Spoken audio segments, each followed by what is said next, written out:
har bitta tuman maktabgacha va maktab ta'limlarida compliance nazorat bo'limlarini shtatini ochish lozim hisoblanadi.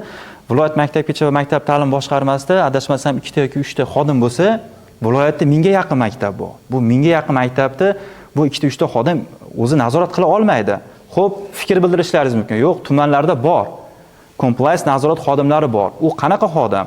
U asosiy ishidan tashqari biriktirilgan xodim, jamoatchilik asosida. Endi tasavvur qilib ko'ring, tumandagi o'sha xodim, tumanda korrupsion holat bo'ldi. Buni o'zini tumanidagi rahbardan ortib viloyat darajasiga chiqara olmaydi. Ta'sir doirasi kuchi yetarli emas hisoblanadi. Maktablardagi ortiqcha shtatlarni qayta ko'rib chiqish lozim. Ya'ni yangi compliance tizim uchun mablag' kerak bo'ladi tumanlarda, to'g'rimi?